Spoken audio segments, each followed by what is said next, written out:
Derek from the Dice Stormers here. So I've been making a series of videos about some various adventures that Wizards of the Coast have released and giving DM tips and advice on how to play those adventures through. But I kind of feel like I want to do something a little bit more basic and do a series of videos for DMs or fledgling DMs looking to step into the role for the first time.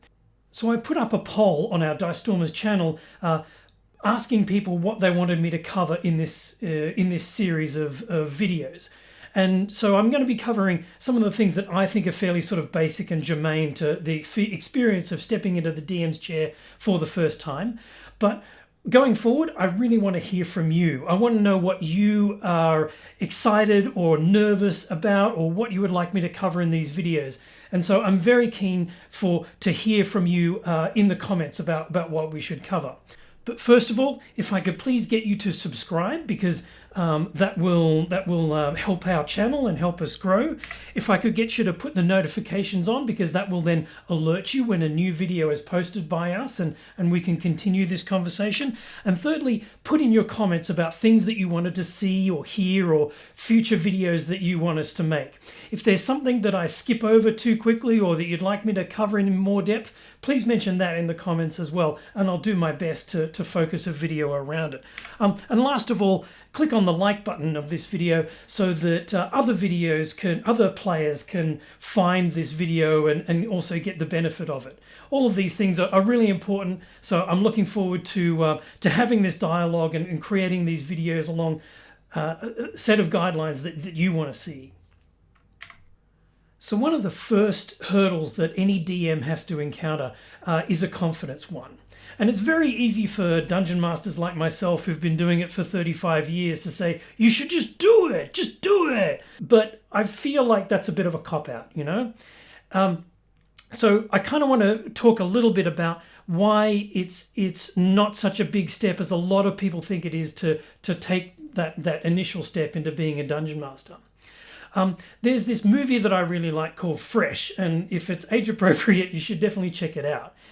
In it, there's a young boy who's a child chess prodigy, and his father is talking to him about strategies in chess, and the boy covets his queen and sort of, you know, uses his queen very sparingly, and the father says that a queen is just like a pawn with a lot of fancy moves. And I think that's kind of the same for DMs and players. A DM is just like a player with a lot of fancy moves. It's a skill set that if you're an accomplished player, or if you've been playing for a little while, you already know a lot of the tools that you're going to need in order to step into the DM role. So we're going to talk a little bit about what those tools are in this video and upcoming videos. But firstly, let's look at the core one about confidence. So initial confidence is one thing, but then there's ongoing confidence going forward, because there's always going to be things that you wish you could have done better. You'll wake up in the middle of the night and you think, oh, I could have done that person, could have had that bad guy's power be, you know, more interesting, or I could have picked up on the player cues about how they wanted the conversation with the Baron to go, or I fluffed this small rule, or wasn't quite on top of the particular combat. You're always going to have those doubts, so don't worry about them too much. You know, the important thing is, did the players have fun, and did you come away with a good story and a good epic moments for the players? There's no session of D&D where I've gotten to the end of it and thought, nailed it, that was it. I'm now an expert dungeon master and I can never improve. Every opportunity to play D&D is an opportunity to get better. So don't feel worried about any mistakes or concerns that you have at the end. There's always a challenge with when you're doing something new that you're going to hyperanalyze your performance and really try and pick it apart. And I would resist the temptation to do this. There's always things that you can learn from every session where you didn't do anything right, but it's much more important to focus on the things that you did well and build upon those things.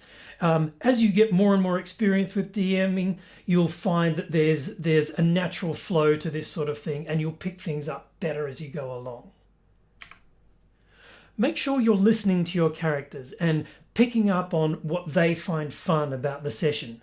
That will give you a good sense of how you can tailor future sessions to each of those players. Try to give each of your players a moment to shine in every session.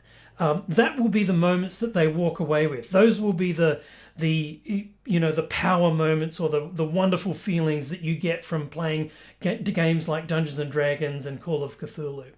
It's really important that you understand your players and you understand their characters and their motivations, and sometimes their stats or their spells to help engineer situations where they can live their fullest life as characters.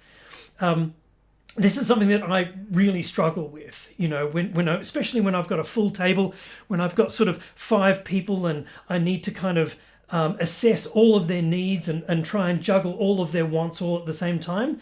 So don't beat yourself up if you don't give that special moment to every single one of your characters, but do try and make room for those situations to evolve. It's often a good idea to farm some of the narrative out to the players. The Frost Giant has taken enough damage that it dies on the hit. So why don't you hand that over to the player and say, tell us how the Frost Giant dies. Tell us how the Baron succumbs to your wily charms.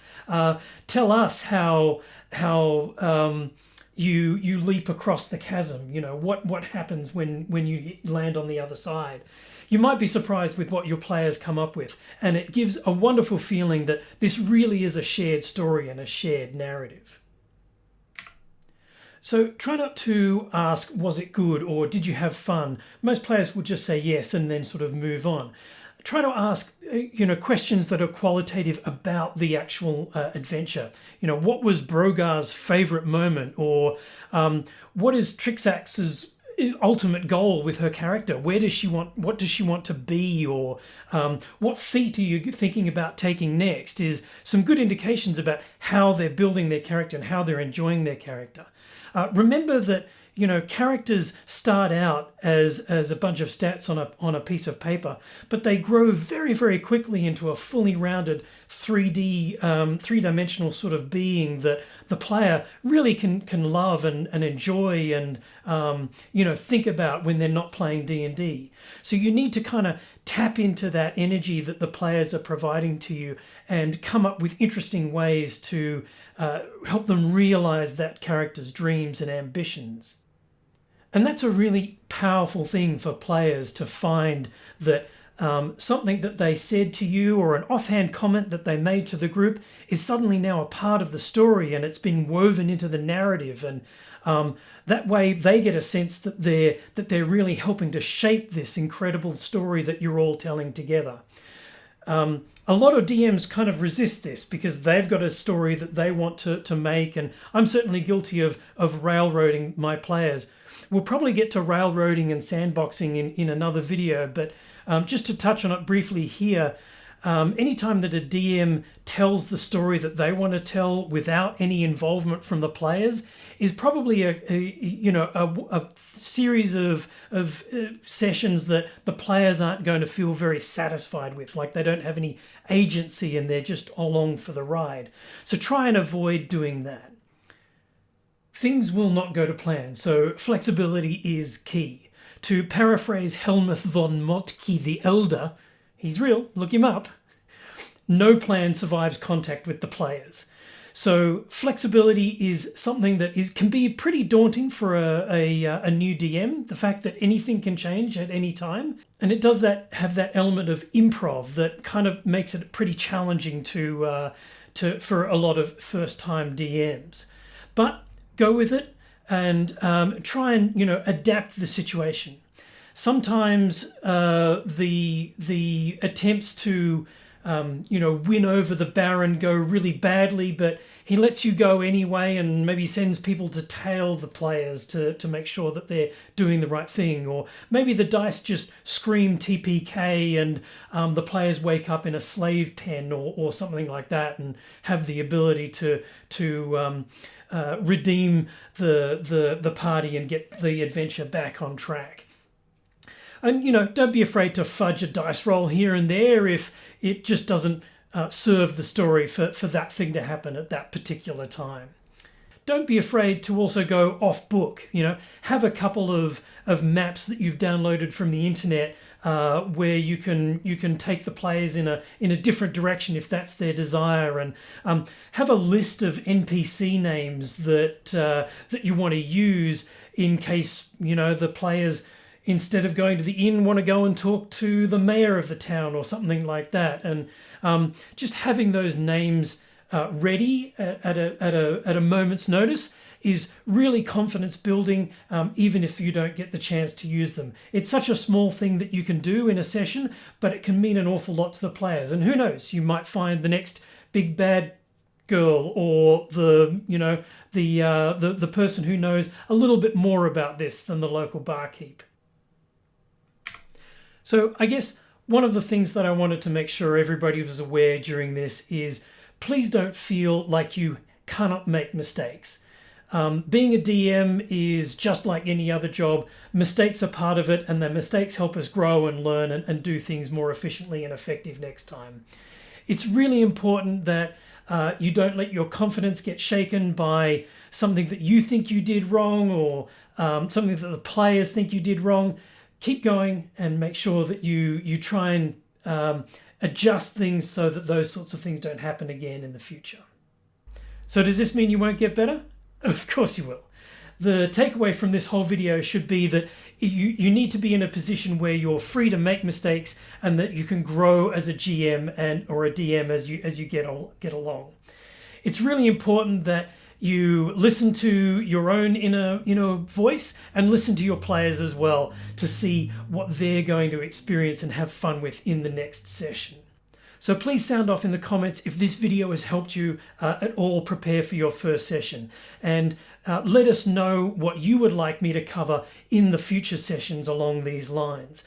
Very keen to hear also from anybody who has had their first session of DMing recently and would like to talk about how they went, and if this video helped, and any advice that you would like to give other DMs that are thinking about stepping into this role. So that's it. Thank you very much for watching. My name is Derek. Please like, subscribe, and comment as we've been talking about, and I'll see you next time. Good luck with your first session.